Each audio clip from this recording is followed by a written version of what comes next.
So I really wanted to get into the story that came down the pipeline earlier on this week. This was Dan Orlovsky over on ESPN. He says that he thinks Justin Fields will be in the MVP conversation, and it started a whole conversation here in Chicago and, of course, nationally. And with the Bears now not going overseas to play the Kansas City Chiefs pulled a couple strings, and the Chicago Bears fan base will be heading down to KC. It is an interesting time to be a Bears fan, and I want to talk about this story in particular and kind of the vibes heading into QB1, number one, Justin Fields, heading into the 2023 season later on into this year, here on the Sports Cubicle with the marvelous one, Dan Marver, Devin Tingle, Paul Chivari, and myself, Mike Mercado. This actually comes from us from NBC Sports, from Michael Allardyce.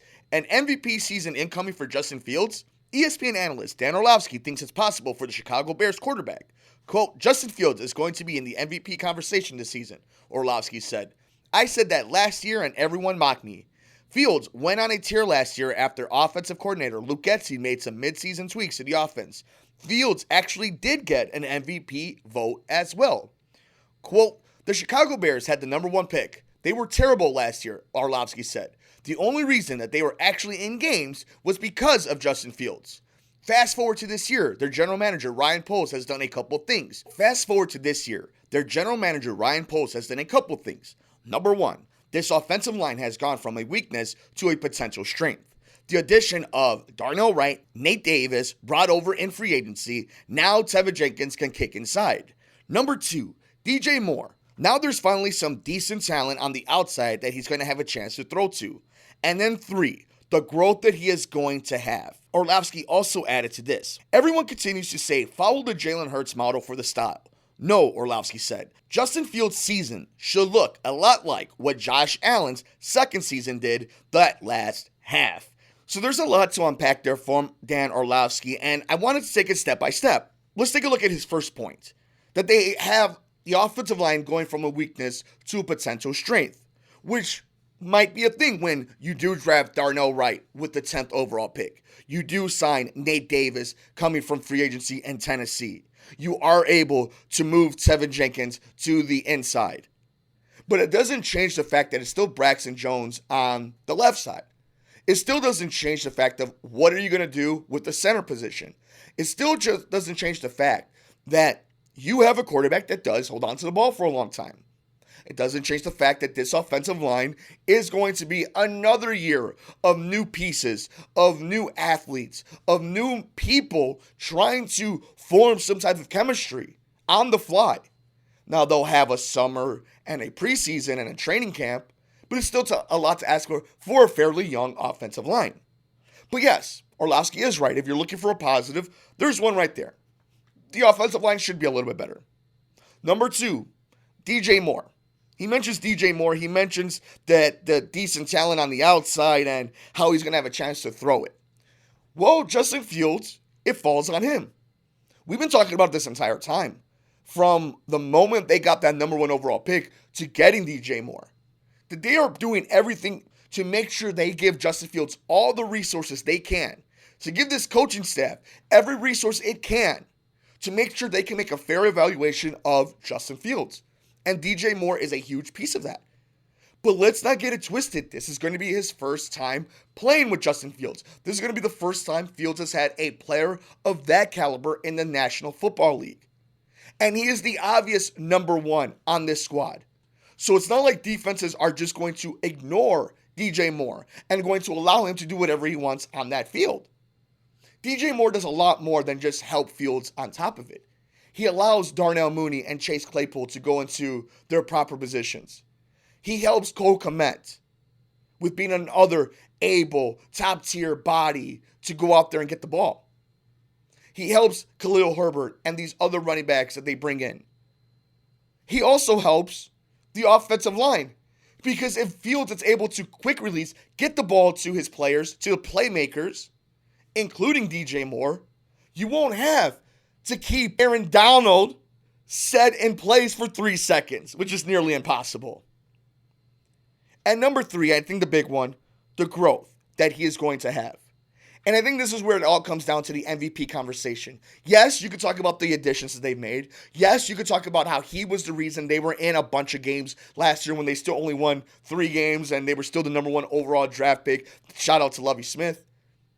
But the reason why people feel, Dan Orlovsky feels strong enough to say that Justin Fields is going to be in MVP conversations because that's what the NFL is. He mentions Josh Allen's growth. He mentions Jalen Hurts' growth, Justin Herbert, Joe Burrow. All these guys are special. Some of these guys had to develop. A little bit slow is starting for some of these guys. But the NFL media, NFL fans likes to declare things early on before we've even seen players put on some pads and some helmets. And we like to project. And in the NFL, we think if we project early enough, we could say, I got you in this hot take era. Instead of saying Justin Fields is an electric player, has potential, is exciting for a fan base that has never had a player like this.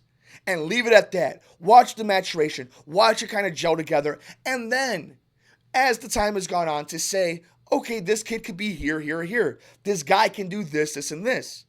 Instead, here we are putting extra pressure on the Jalen Hurts of the world, of the Trevor Lawrences of the world, of the Justin Fields of the world.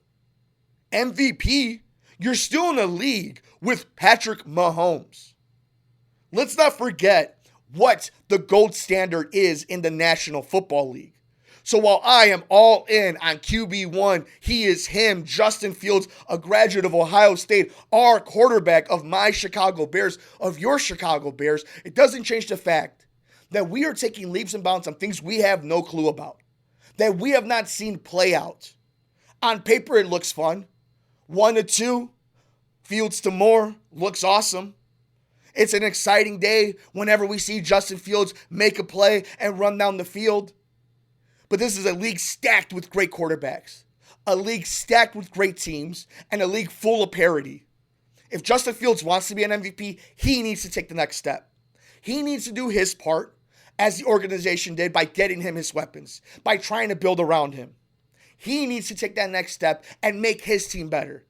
Because a team that wins 6 games isn't going to have an MVP on it. But a team that wins a struggling NFC North, a team that has a quarterback that could surpass a Kirk Cousins, Jordan Love, Jared Goff, win 11 games, cut down on the interceptions, make some electric plays, and do it in one of the biggest markets for the Charter franchise, sure, Justin Fields could be in the MVP conversation. But not in May, not with a new roster, and not when it's time for him to prove it. I believe in the young man. But that doesn't mean that we should add extra pressure on him by saying he's going to be in the MVP conversation. How many times does the MVP conversation change from week to week? How many times do we declare a new MVP from week 1 to week 4, from week 4 to week 8, and then by week 9, it's Patrick Mahomes all over again?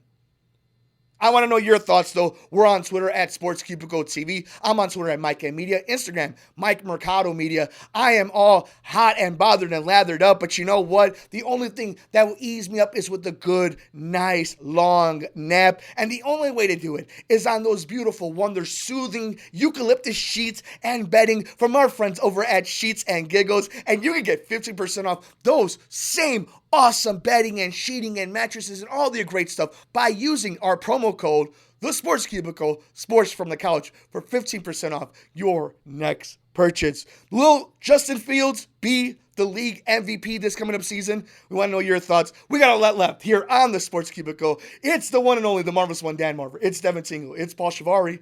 I'm Mike Mercado.